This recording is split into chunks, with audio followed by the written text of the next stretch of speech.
Chairman Scott, my amendment would strike the provision that inappropriately and frankly ridiculously expands OSHA statute of limitations for issuing citations for the new heat rules that are unnecessary for workers, harmful to employers, and mandated in this legislation. I spent a couple of years earlier in life working in the hot Virginia summers in construction jobs and lumber yards and those kind of positions, and was never worse for the wear. And I want to let put my Democrat colleagues at ease that it was 100 degrees heat back in the summers in Virginia in July and August back then, just like it is today. Now in my late 50s, I actually spent this past weekend spent 3 days outside moving furniture, much of it from an attic, all of it into a metal storage facility where Virginia temperatures hit 100 degrees over the weekend. But I want to put again my Democrat colleagues at ease with the knowledge that I'm no worse off for the effort. However, my Democrat friends apparently think I need 4 years to decide whether or not it was too hot or whether or not I suffered any repercussions from my activities. Seriously, we all want our workers to be appropriately protected and provided safe and healthy working conditions. And memo again to my Democrat colleagues, so do the vast majority of employers across the country. This is yet another in a long list of ill-advised non-solutions in search of a problem that doesn't exist.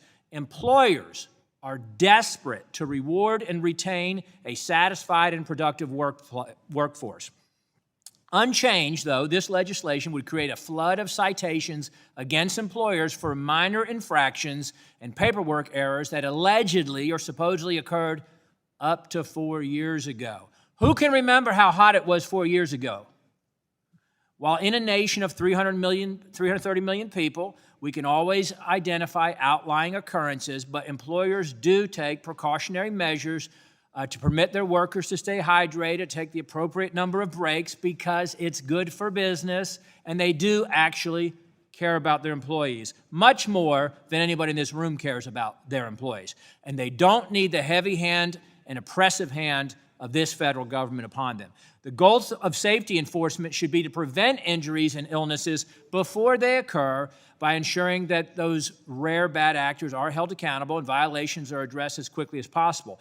But 4 years is incredibly too long to allow OSHA to crack down on past violations. Small businesses have suffered enough from the shutdowns and the COVID lockdowns and the hyper-regulation that's come out of this body, the inflation that they're suffering through, the rising costs they're suffering through, just to try to keep their businesses open, supply chain shortages, labor shortages, and more. And yet Democrats want to double down on these harmful policies, and they want to find more ways to punish employers, those who keep the American people working and employed. This provision, expanding the state of limitations, intends to punish employers for the infractions that occurred, allegedly, up to 4 years ago, rather than collaborating with them to adopt protective policies and prevent workplace hazards in the future.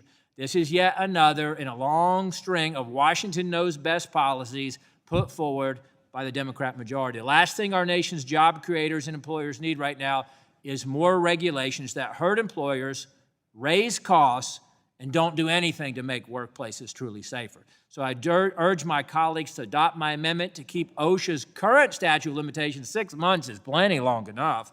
That's very generous. Let's keep it there at worst. And I yield back, Mr. Chairman.